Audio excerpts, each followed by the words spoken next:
Inequalities. One variable inequalities, notes 1. The word inequality should make you think of the word equation. The prefix, the first part of the word, in, means not. So this unit is about mathematical objects that are not equalities or equations. There are 4 signs we can use to represent inequalities. This is greater than. This is greater than or equal to. And what these are saying is that the thing on this side is greater than the thing on that side. So the first thing is greater than the second thing. And in this case, greater than or equal to. This is less than. And this is less than or equal to. And again, it's that the first thing is less than the second thing. The first thing is less than or equal to the second thing. So this little line down here, that adds the idea of equality into the inequality as well. These are called strict inequalities because there are no equalities. When we solve equations, there are 3 possibilities for the solution: one number, no solution, or infinite solutions. With inequalities, this is mostly the same, but there are usually infinite solutions. So when we're solving equations, there's usually one solution. But when we solve inequalities, there are usually infinite solutions. So now let's look at these phrases, and we'll write the expressions and show the graphs that go along with them. All real numbers less than 5. There are 2 ways to represent this. X, those are all the numbers, all the real numbers, less than 5. But we could also say 5 is greater than X. That represents the same set of numbers, that set of real numbers that are less than 5. So on the graph, if this is 5 right here, we can put an open circle, and the numbers that are less than 5 are all of these over here. And so when we look at this graph, we fill it in, so we're highlighting all of the numbers that make these 2 inequalities true. So for instance, 4 makes it true. If we plug in 4 there or there, that's true, so 4. Or 0 makes it true. So if we put 0 in there or here, then those 2 inequalities are true. So this shading tells us all of the solutions to these 2 inequalities graphically. All real numbers greater than -3.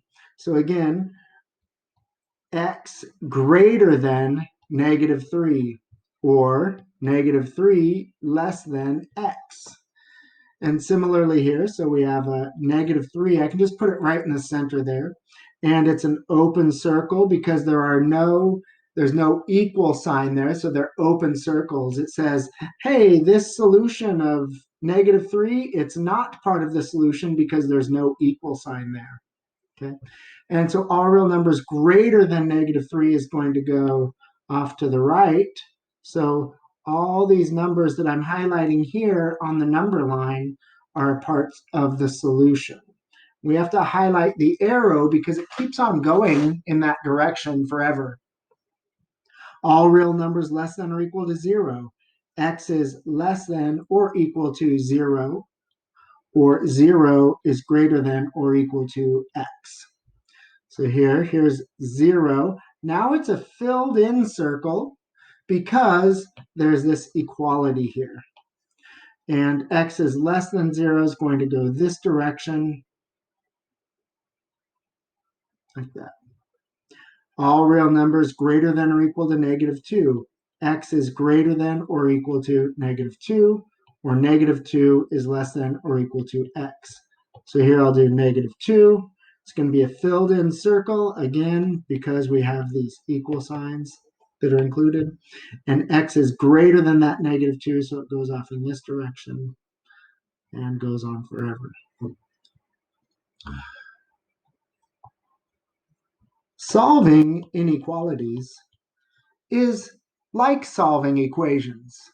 Your goal is to isolate the variable on one side by using inverse operations that produce equivalent, and this is kind of funny, equivalent inequalities. So they're the same inequalities, they have the same solutions. When graphing an inequality, we can use a test point to determine which way it should open. So the inequality opens left or opens right. So to do this first one, we can combine our terms, 5x and 3x. Combined, those are 8x, and that's greater than or equal to -8. And then we can divide by 8 to isolate our x. So we get x is greater than or equal to -1. So now to graph the result here, there are a couple ways to think about it. So first, I'm going to just put -1 here because x is greater than or equal to -1. Because it's equal to, I can fill in the dot, and x is greater than or equal to -1. So I'm going to shade this direction, but when we could do this test point first if we wanted to. So I'm going to test the point 0. I'm going to plug it in here for x. 0 is greater than or equal to -1. And on a number line, 0 is to the right of -1. Whoops, I'm going to do that in red because that's my test point. And because it's true, 0 is greater than or equal to -1. So this shading has to go to the right because 0 is greater than or equal to -1. If we shaded this direction, then we would be showing that 0 is not part of the solution set, but it clearly is. All right. Now on this one, we're going to combine our two v terms there to get 3v.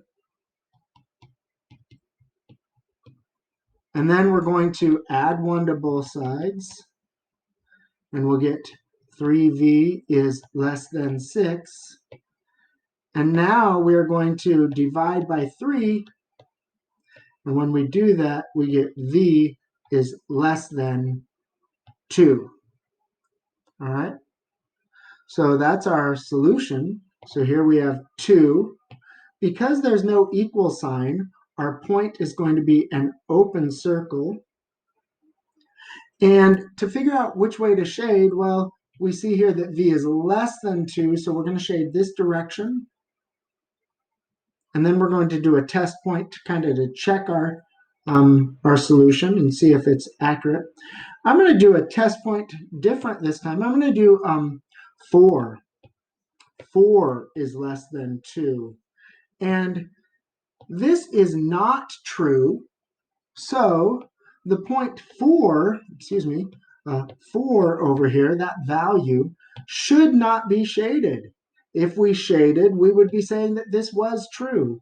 So when we see that that's not true, then we know that it's not going to be shaded in that direction. And that is the one variable inequality.